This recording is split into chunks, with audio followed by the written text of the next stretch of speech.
Hi guys, just bringing you to, well, still says 120, always says 120, but it's the 20th, which I agree with, February.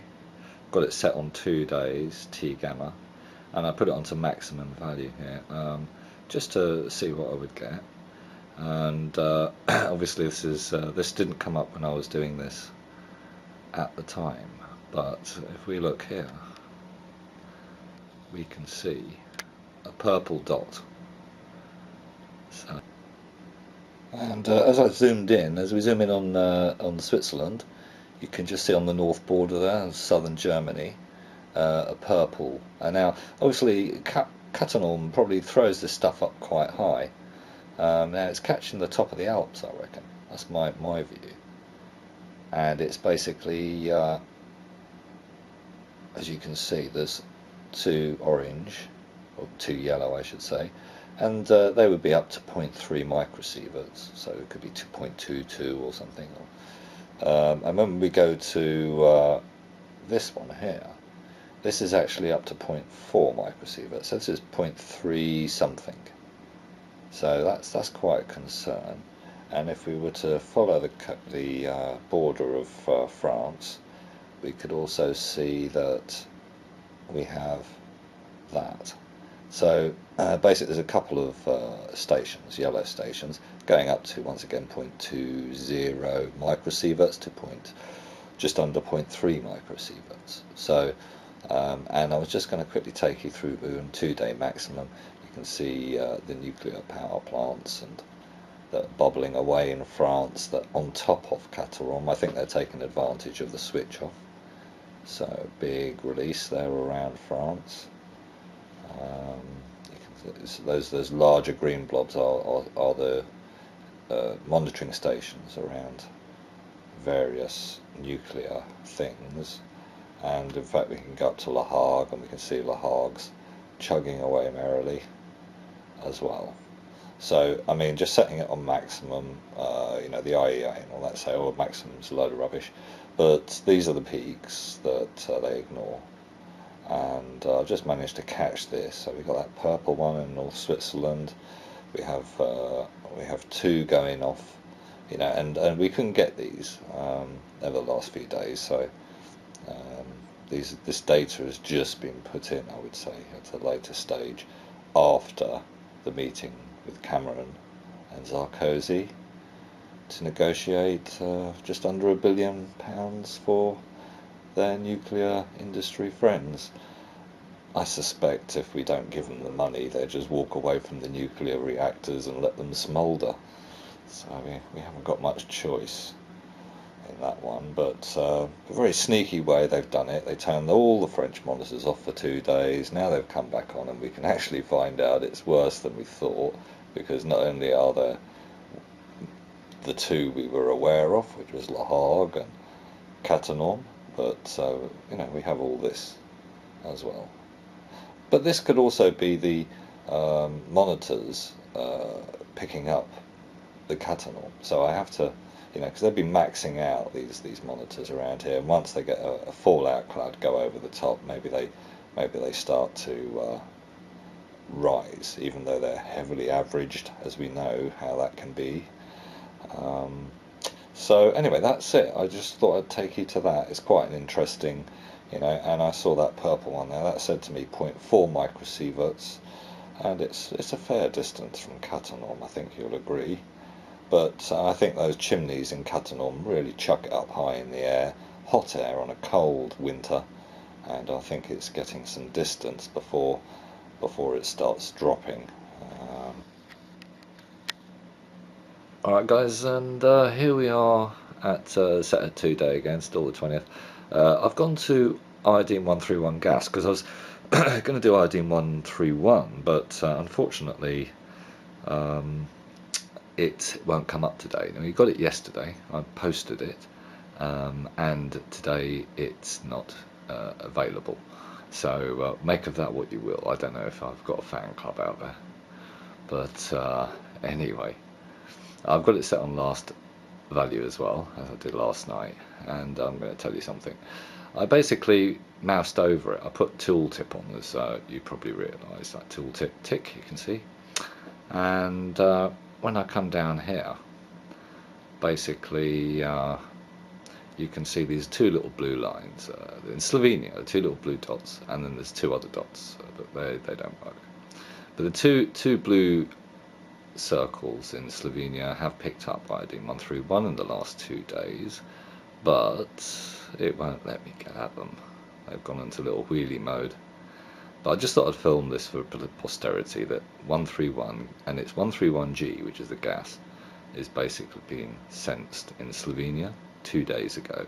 Values, when I got them yesterday, I didn't mention this in the video last night, but I was able to actually get a second value within a couple of minutes, which means that they were live, although we have to go back 2 days. When we mouse over, we were getting a value at the time. So those values that you saw that had last value on, not the ones where I did the maximum value, although I'm not so sure. I think they were okay as well. They were actually giving you, the tooltip was giving you the last value about iodine 131 gas, which is what we kind of expect from cattenom, and we know that Switzerland has been heavily inundated, and we now know that it's reached that far, some of the isotopes, but obviously the majority of it is in this area. Hi guys, we're back on 131 gas, and and basically there's the details above. And I was trying to get 131 gas. We got the monitors up, but the wheel of death eventually appeared, and that was the end of that. So basically I'm just going to pull you across now to the map, and it's 2 days, and we saw there were, see, they've gone. All the monitors for iodine 131 gas, even if switched off ones, are gone. So somebody's trying to hide something in real time? I don't know. It's an interesting development. I thought I'd just show you that. And so within 30 seconds I was going through some different isotopes, and then eventually they disappeared altogether. So I just thought that was quite interesting. I thought I'd bring that to your attention. We know that as I've been doing these videos, that there's been a response from your dep. I've been doing various things one at a time, and one at a time they've been disappearing. So this is their backup plan to maybe stop this information being documented in a sort of a sensible way. But we're getting some details from it, and I just thought I'd show you that there's no monitors of 131 gas available on your dep, although they are being used. Alright guys, I've just got you on a wind map here, and this is the Atlantic, so I was just going to show you a general overview of what was going on. When we come down, we have this storm front here, this hurricane type thing, forming out in the just off the American coast. When we come to Europe, just above Scotland, we can see a nasty red blob. That's a storm heading towards sort of Norway, maybe up into the Arctic.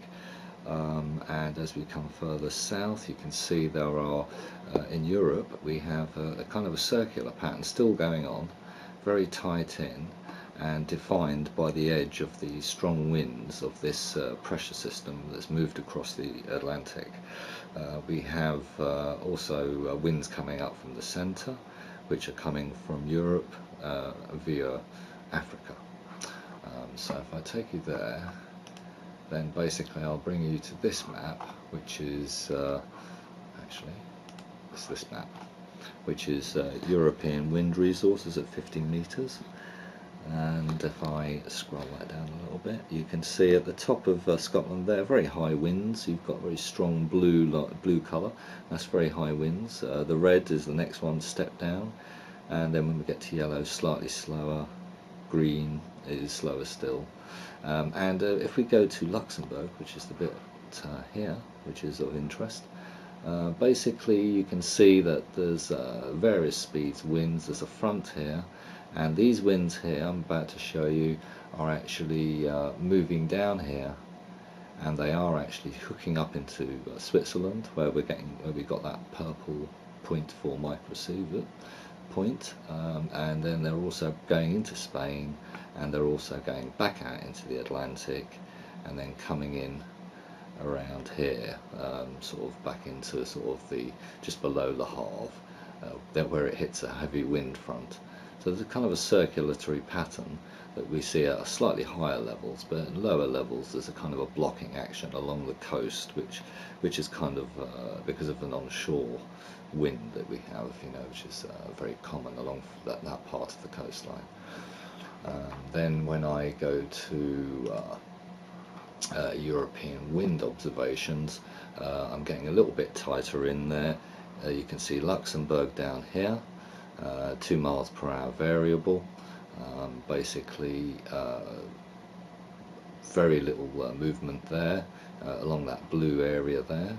And I think when we start seeing the slightly larger ones here, this is the wind that is picking up and cutting across cattenom, and as you can see, that's going out, and then basically we know that it goes south following the and then ends up down in Switzerland, but it's actually going that way as opposed to the direct route, which is why we're getting sort of blue areas in Germany. So Germans, big up. The wind, the god of wind is on your side, and I'm very pleased. But I'm not so pleased for the French, because anybody living downwind, I suppose Arras, around places like that, are getting a fair old impact. And then there's higher level stuff that's obviously making its way to Switzerland, the particulates. So I think we've covered all that, and I just wanted to bring that to your attention. Just wanted to take you here, and the story here, and it says Germany is not restarting the nuclear reactors due to the cold, as widely reported. In fact, now massive exporting electricity to help nuclear powered France this winter. Reuters.